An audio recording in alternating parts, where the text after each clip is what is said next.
या न आए, लेकिन हिस्सा हम जरूर लेंगे। यह बात हमेशा आपको ध्यान में रखनी है।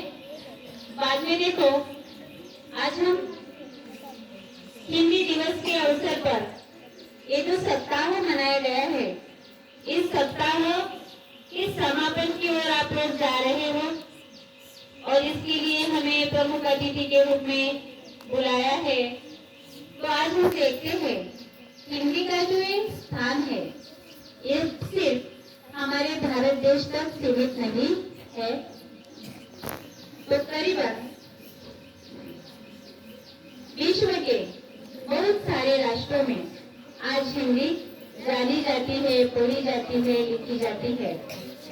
देखो, अमेरिका को हम महासत्ता के रूप में देखते हैं।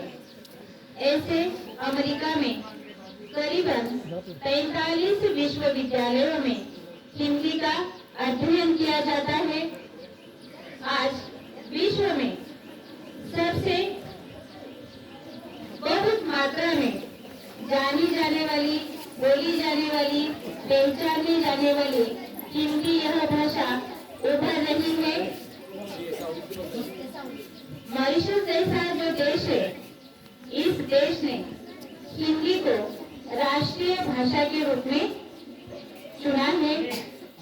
आज हम देखते हैं हमारा भारत देश विविधता से भरा है। अलग अलग राज्य है, अलग अलग धर्म है, अलग अलग जातियों के लोग यहाँ पर रहते हैं, अलग अलग पोशाकें हैं और खान पान तक अलग है। इतनी सारी विविधता है और हर राज्य की अपनी अपनी एक भाषा है। जैसे कि देखो, हमारा महाराष्ट्र है, महाराष्ट्र की मातृभाषा कौन सी है? मराठी है, बहुत बढ़िया। गुजरात है, मध्य प्रदेश है, कर्नाटक है, तमिलनाडु है, राजस्थान है, जम्मू कश्मीर है। इस प्रकार के कई राज्य हैं और इन राज्यों की अपनी अपनी एक मातृभाषा है। जैसे कि कर्नाटक की कन्नड़ है, पंजाब की पंजाबी है, राजस्थान की राजस्थानी है। ऐसी हमारे देश में 1650 से भी अधिक भाषाएं बोली जाती है। इसमें 527 से अधिक बोलियां हैं इन भाषाओं की। और खैर की बात तो ये है कि 527 बोलियों में 220 से अधिक बोलियां हमारी हिंदी की है और ये हमारे लिए बहुत ही गर्व की बात है। इसलिए कहा जाता है हिंदुस्तान की शान है हिंदी, हिंदुस्तान की शान है हिंदी, हर हिंदुस्तानी की है पहचान हिंदी, एकता की अनुपम परंपरा है हिंदी, हर दिल का अरमान है हिंदी, हर दिल का अरमान है हिंदी। इतनी सारी विविधता होकर भी पूरे भारत देश को एकता में पिरोए रखने का काम हमारी यह हिंदी भाषा करती है। अगर हम हमारा राज्य छोड़कर किसी अन्य राज्य में जाएंगे, जैसे कि देखो हम कर्नाटक में जाएंगे, राजस्थान में जाएंगे या गुजरात में जाएंगे, तो हमारी मराठी काम आएगी क्या यहाँ पर? नहीं। तो बोलचाल के लिए, विचारों का आदान प्रदान करने के लिए कोई एक भाषा तो होना बहुत जरूरी होता है। तो हम हमारा राज्य छोड़कर अगर किसी दूसरे राज्य में जाएंगे तो हिंदी में हम आसानी से वार्तालाप कर सकते हैं। हमारे भावों तथा विचारों का आदान प्रदान हम कर सकते हैं। और इसलिए इतनी सारी भाषाएं होकर भी 14 सितंबर 1949 को हमारे हिंदी भाषा को राजभाषा का स्थान दिया गया है। आजकल हम देखते हैं कि सरकारी कारोबार भी हिंदी में चलता है। साथ ही साथ जन जन की भाषा है हिंदी, भारत की आशा है हिंदी, जिसने पूरे देश को जोड़ रखा है वो मजबूत धागा है हिंदी, वो मजबूत धागा है हिंदी। अब देखो पूरे देश के लोग हमारी हिंदी को जानते हुए, समझते हुए, पहचानते हुए, लिखते हुए, बोलते हुए, इसलिए हमारे देश के राष्ट्रपिता जिन्हें हम कहते हैं वो कौन? महात्मा गांधी। महात्मा गांधी जी। महात्मा गांधी जी का भी यही कहना था कि किसी राष्ट्र के लिए राष्ट्रगीत, राष्ट्रध्वज जितना महत्वपूर्ण है उतना ही महत्वपूर्ण उस राष्ट्र की राष्ट्रभाषा का होना जरूरी है। बापूजी हमेशा कहते थे राष्ट्रभाषा के बिना राष्ट्र गूंगा है। अब देखो हमारी जो हिंदी है, इस हिंदी में कई साहित्यिक क्रिया है, कई सुंदर सुंदर रचनाएं हमें हिंदी में पढ़ने के लिए मिलती है। आप अगर अपनी अपनी कक्षा की हिंदी की किताब देखते हो तो कितनी सुंदर सुंदर कविताएं हैं, अच्छे अच्छे पाठ है, छोटे छोटे नाटक है, अलग अलग प्रकार की विधाएं हमें दिखाई देती है और ये पढ़ते वक्त हमें बहुत ही आनंद होता है, सुकून मिलता है। मध्ययुगीन संत कवियों ने तो हिंदी को अपने सर पर बिठा लिया। हिंदी भाषा में कई ऐसे गीत लिखे जो आज भी हमारे देश में ही नहीं तो विदेश में जितने भी भारतीय लोग हैं वो भी सुनते हैं। ऐसी कई रचनाएं हैं। इनमें देखो संत तुलसीदास जी है, रहीम है, कबीर जी है, संत मीराबाई है। इन लोगों की जो रचनाएं हैं, ये रचनाएं आज भी लोगों के फोटो पर है। ऐसा ही एक मीराबाई का पद है, देखो शायद आप लोगों ने रेडियो पर सुना होगा या यूट्यूब पर सुना होगा। हमारे देश की जो गान सम्राट गीत थी, स्वर्गीय लता मंगेशकर जी ने इस गीत को गाया था।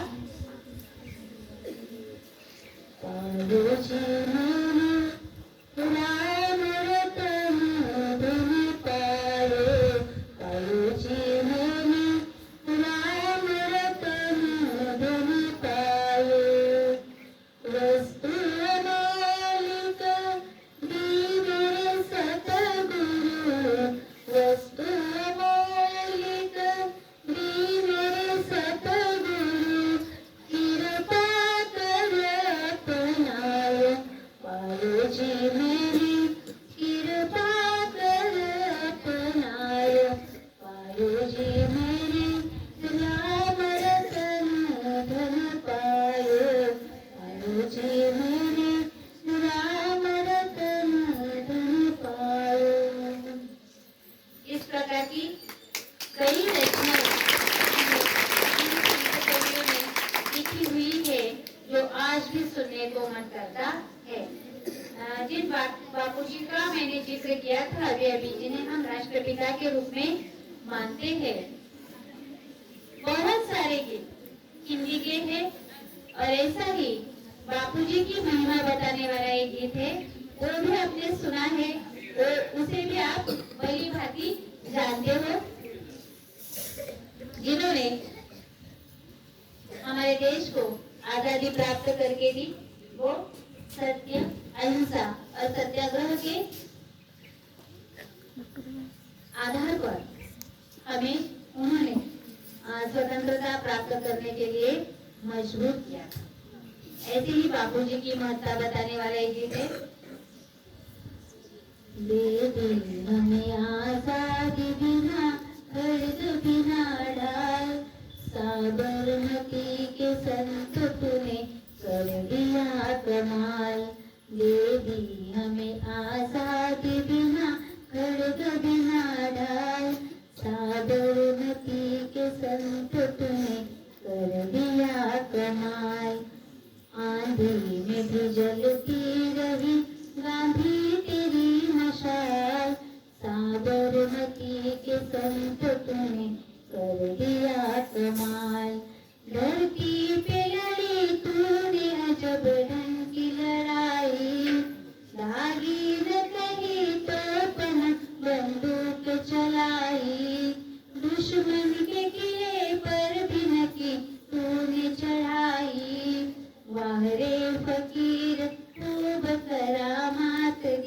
वाले, चुटकी में दुश्मनों को दिया देश से निकाल, साबरमती के संत तुमने दिया कमाल, दे दी हमें आजादी बिना खड्ग बिना ढाल, साबरमती के संत तूने कर दिया कमाल, रघुपति राघव राजा राम, रघुपति राघव राजा राम। इस कई देशभक्ति पर गीत है, कई संतों की रचनाएं हैं, कई फिल्मी गीत है जो कि आप लोग हमेशा गुनगुनाते हो, वो हिंदी ने ही हमें दिए हैं। आज हिंदी अपने भारत तक सीमित नहीं तो आज विश्व की भाषा बन रही है, विश्व भाषा के रूप में वो उभर रही है। हिंदी संपर्क भाषा है, राजभाषा है, राष्ट्रभाषा है, साथ ही साथ विश्व की भाषा है और उसे रोजगार की भाषा भी जाना जाता है। हिंदी के कारण हमें कई रोजगारों की उपलब्धियां होती है। आज हम देखें तो देखो रेल विभाग जो है, पूरा रेल विभाग यहाँ पर बड़ी मात्रा में हिंदी का ही प्रयोग किया जाता है। संरक्षण विभाग जो है उसमें भी हिंदी है। जितनी सारी राष्ट्रीयकृत बैंक है, डाक विभाग है जिसे हम पोस्ट कहते हैं वो है, दूरसंचार है, टेलीफोन वगैरह, और दूरदर्शन है, आकाशवाणी है, जैसे कई विभागों में आज हिंदी का प्रचुर मात्रा में प्रयोग किया जाता है। आज हम देखते हैं कि संगणक का जमाना है। आज संगणक पर भी, संगणक की भाषा भी हिंदी है, जिसका आप भ्रमण ध्वनि पर व्हाट्सएप है, यूट्यूब है, ट्विटर है, ब्लॉग भी लिखे जाते हैं। इनमें भी आज हिंदी का उपयोग बड़ी मात्रा में होते हुए हमें दिखाई देता है। हिंदी के पाठ जैसे कि कक्षा 9वीं में है, देखो ऐसे की अमीर खुसरो की ये रचना है ऐसे की, इसमें बहुत सारी पहेलियां है। पढ़ा है ना आप लोगों ने? कहा है 9वीं के छात्र? अरे वाह, ये तो सब डस्टर आए हैं, इनकी ओर देखना। और इनकी ओर जब हम देखते हैं ना तो ये प्रकृति का एक अलग सा नजारा है और इनका भी एक सुंदर सा नजारा आज बन गया है। तो इनके लिए एक तालियां होनी चाहिए। तो बहुत सारी पहेलियां हैं और ये पहेलियां जैसे हम मराठी में कोडी, मराठीत पण आपण खूप सारी कोडी घालतो एकमेकांना। अब इससे मनोरंजन भी होता है और ज्ञान की वृद्धि भी हमारे होती है। तो ऐसी बहुत सारी रचनाएं हिंदी में है। ऐसी ही एक पहेली है, देखो, पान सड़ा क्यों? पान होता है ना, पत्ते होते हैं, वो सड़ते हैं। घोड़ा अड़ा क्यों? घोड़ा दौड़ता है और वो बीच में रुकता है। रोटी जली क्यों? तवे पर माँ सेकते हैं ना रोटी, तो वो भी जल जाती है। पान सड़ा क्यों? घोड़ा अड़ा क्यों? रोटी जली क्यों? क्योंकि इसका जवाब है फेरा न था, उन्हें पलटा ही नहीं ना, इसलिए पान सड़ जाते हैं एक जगह पर। रोटी ऐसी ही तवे पर रहती है तो क्या होती है, वो जल जाती है। तो इस प्रकार की कई पहेलियां हैं। जैसे कि जो देखो, समोसा खाया क्यों नहीं? समोसा खाते हो ना, वो तो बहुत अच्छा लगता है आप सभी को। समोसा कचौरी तो हमारी जान है ना। तो समोसा खाया क्यों नहीं? जूता पहना क्यों नहीं? क्योंकि उसे तलाना था।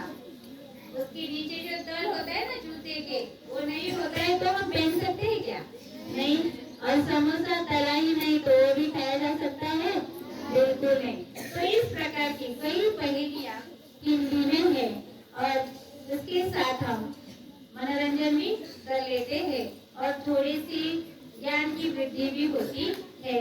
तो हिंदी दिन के अवसर पर आप लोगों ने आपके विद्यालय में बहुत सारी प्रतियोगिताओं का आयोजन किया है और हमारे खोज सर जी हो, प्रधानाध्यापक जी हो और अभी अभी सर जी ने भी कहा, खोज सर जी ने, कि इतनी सारी प्रतियोगिता मैं अकेला नहीं ले सकता। तो हिंदी में भी हमारे एक मुहावरा है, कहावत है, अकेला चना भाग नहीं फोड़ सकता। और ये जो है ना, पीछे बैठे हुए, सामने बैठे हुए, इन लोगों ने जो अच्छा सहयोग दिया और इन लोगों के सहयोग से ये हिंदी सप्ताह अपने इतने उत्साह के साथ, प्रसन्नता के साथ मनाया। इसके लिए जिन जिन लोगों ने यहाँ पर हिस्सा लिया और सर जी को सहायता की, उन सभी के लिए एक बार 3 तालियां होनी चाहिए। देखो, सहयोग के बिना कुछ नहीं होता। मनुष्य समाजशील प्राणी है और एक दूसरे का सहयोग, एक दूसरे की सहायता हमें लेनी ही पड़ती है। और कौन सा भी काम करते वक्त सकारात्मक सोच होना बहुत जरूरी है। मैं ये कर सकता हूँ, मेरे हाथों से ये हो सकता है, ऐसा अगर हम समझते हैं तो हमारे लिए कोई भी बात मुश्किल नहीं होती। ऐसी एक कहानी है, कहानी सुनना आपको अच्छा लगता है ना? मैं बताऊँ, ये कहानी छोटी सी है, इतनी सी है, छोटी सी है। तो देखो, बहुत पुरानी कहानी है। एक किसान था, एक गांव था। हमारा देश तो देहातों का देश है और देहात है तो खेती है, खेती है तो किसान। तो एक किसान था, उस किसान के पास 2 घड़े थे। उन घड़ों को, उसके पास एक लाठी थी, एक और एक घड़ा बांधता था, दूसरी ओर एक घड़ा बांधता था और अपने कंधे पर लेकर उन घड़ों में पानी भरकर लाता था। अब हुआ क्या, वो जो 2 घड़े थे, इन 2 घड़ों में से एक घड़ा फूटा हुआ था। उसमें पानी बूंद बूंद बूंद बूंद टपकता रहता था और वह घड़ा पूरा का पूरा नदी से घर पर नहीं आता था, आधा वो होता था। तो देखो, वो जो अच्छा घड़ा था ना, वो उस फूटे हुए घड़े को बार बार कोसता था। अरे देख, मैं किसान की कैसी सेवा करता हूँ, सारा का सारा पानी तुझे मैं देता हूँ, तू है आधा ही पानी लेकर आता है। एक दिन क्या होता है, उस बेचारे घड़े को बहुत दुख होता है और वो कहता है कि चलो एक बार किसान को मैं बोल ही लेता हूँ कि मैं आपकी कोई अच्छी मदद नहीं करता। फिर वो एक दिन किसान को बोलता है कि देखो, मेरा जो साथी है वो आपको पूरा का पूरा पानी देता है, लेकिन मुझे शर्म आती है मुझ पर ही कि मैं तुम्हें सारा का सारा पानी नहीं देता, आधा ही मेरा पानी आपको मिलता है। किसान उसे जरा भी डांटता नहीं, उस पर नाराज नहीं होता। अरे रहने दो, पूरा पानी आधा पानी जैसा भी हो, मेरी सेवा तू करता है, मैं खुश हूँ। फिर एक दिन क्या होता है, नदी पर जाते हैं, पानी लेकर आते हैं, आधा ही पानी। वो जो टिपकने वाला घड़ा था, वो बेचारा दुखी था। फिर क्या हुआ, दूसरे दिन जब वो नदी पर गए और नदी पर से आते थे, तब किसान ने कहा, देखो रास्ते में तुमने क्या देखा? तो उस घड़े ने कहा कि एक और फूलों के पौधे हैं, पौधों पर अच्छे अच्छे फूल दिखाई दे रहे हैं और वो रास्ता बहुत ही अच्छा लग रहा था। और दूसरी ओर देखा तो वहां पर फूलों के पौधे नहीं थे।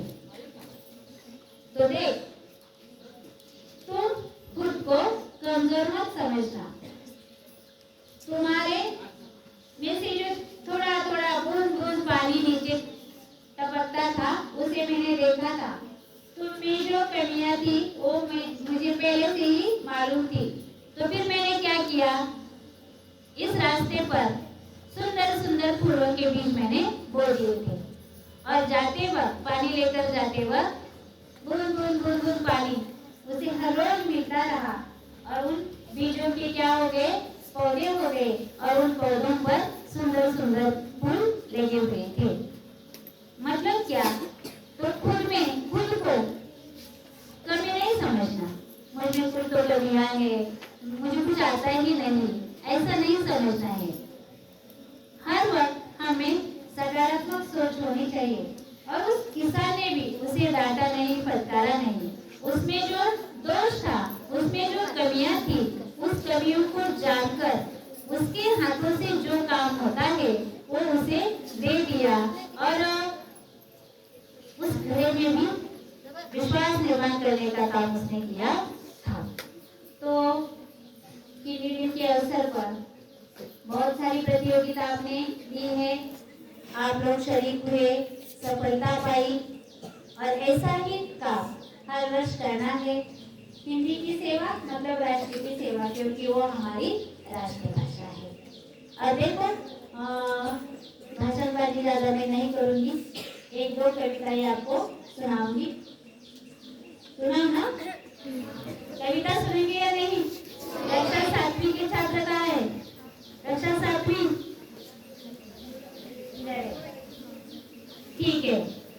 देखो पहली इकाई की दूसरी कविता है अयोध्या सिंह उपाध्याय हरिओम जी की कविता है फूल और कांटे।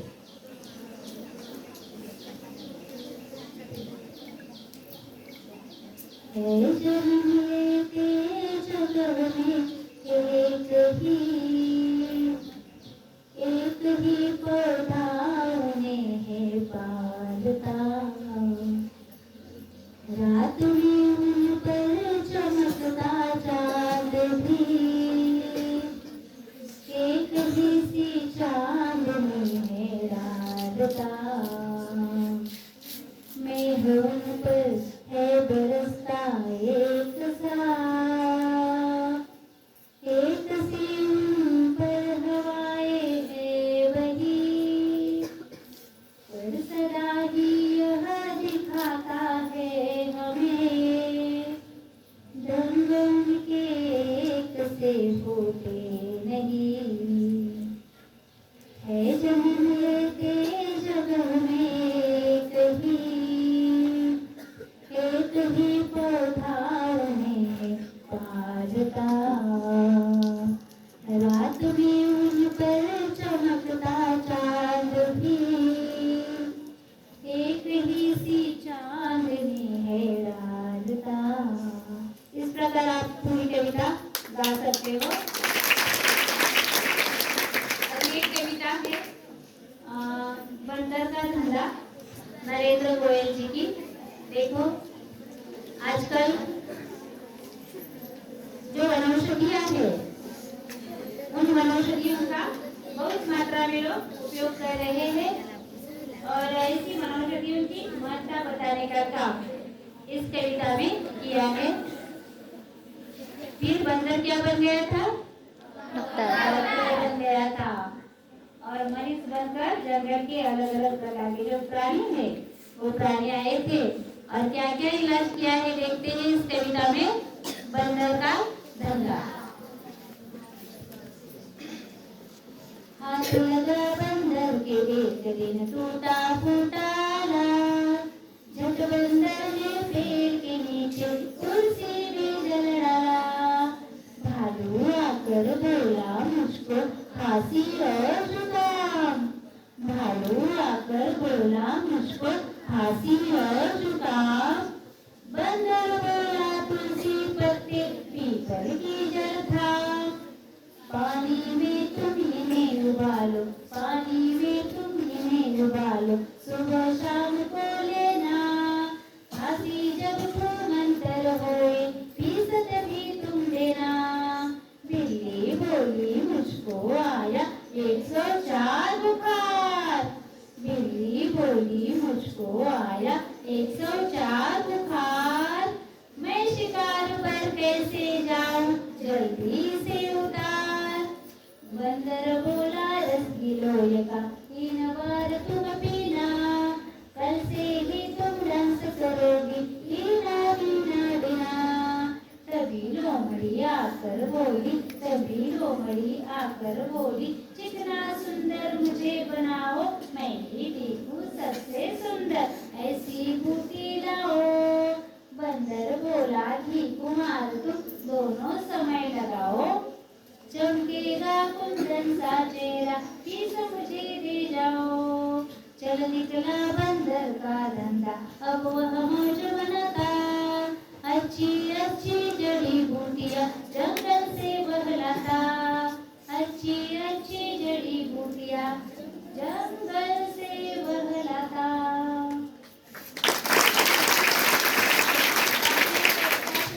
कक्षा 8वीं के लिए पहली ही कविता थी राम प्रसाद बिस्मिल जी, जो कि हमारे स्वतंत्रता आंदोलन में महान क्रांतिकारी के रूप में उन्होंने सहयोग दिया था और उन्होंने अपनी मातृभूमि का गौरवगान इस कविता द्वारा किया है। मातृभूमि।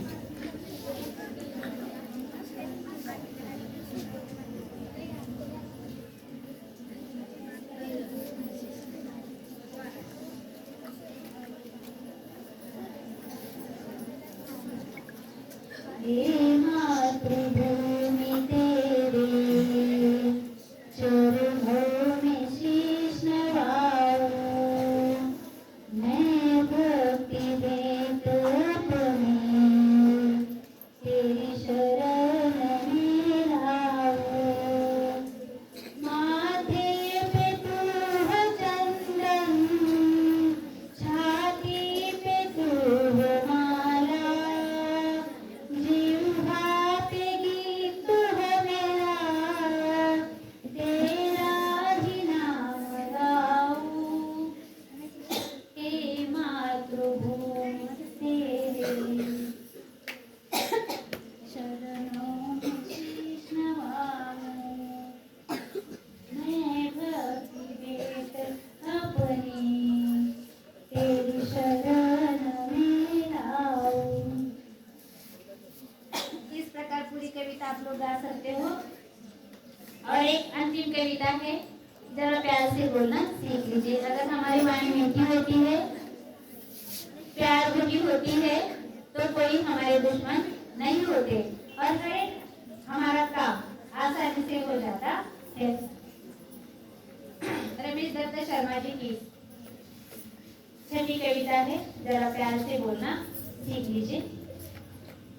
वाणी में शहद घोलना सीख लीजिए, जरा प्यार से बोलना सीख लीजिए। वाणी में शहद घोलना सीख लीजिए, जरा प्यार से बोलना सीख लीजिए। चुप रहने के और बड़े फायदे हैं, जुबान वक्त पर खोलना सीख लीजिए। वाणी में शहद घोलना सीख लीजिए, जरा प्यार से बोलना सीख लीजिए। कुछ कहने से पहले जरा सोचिए, ख्यालों को खुद करना सीख लीजिए। कुछ कहने से पहले जरा सोचिए, ख्यालों को खुद करना सीख लीजिए। उतरा खोया फिर तो तुम्हें मैं अपने आप को करना सीख लीजिए। वाणी में शहद घोलना सीख लीजिए, जरा प्यार से बोलना सीख लीजिए। जरा प्यार से बोलना सीख लीजिए, जरा प्यार से बोलना सीख लीजिए।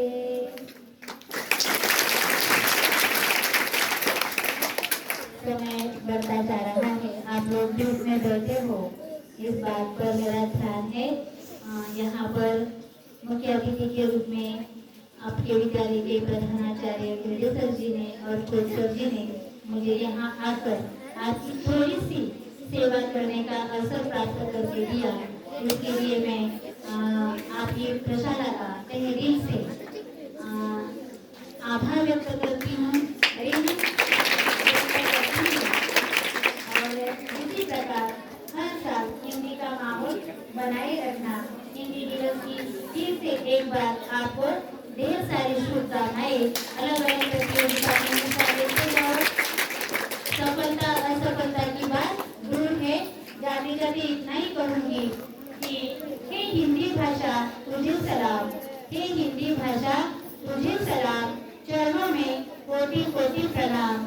सबसे सुंदर सबसे न्यारी हिंदी हमारे भारत की प्यारी, हिंदी हमारे भारत के प्यारी। और इतना कहकर मैं मेरे वाणी को विराम देती हूँ और धन्यवाद देती हूँ।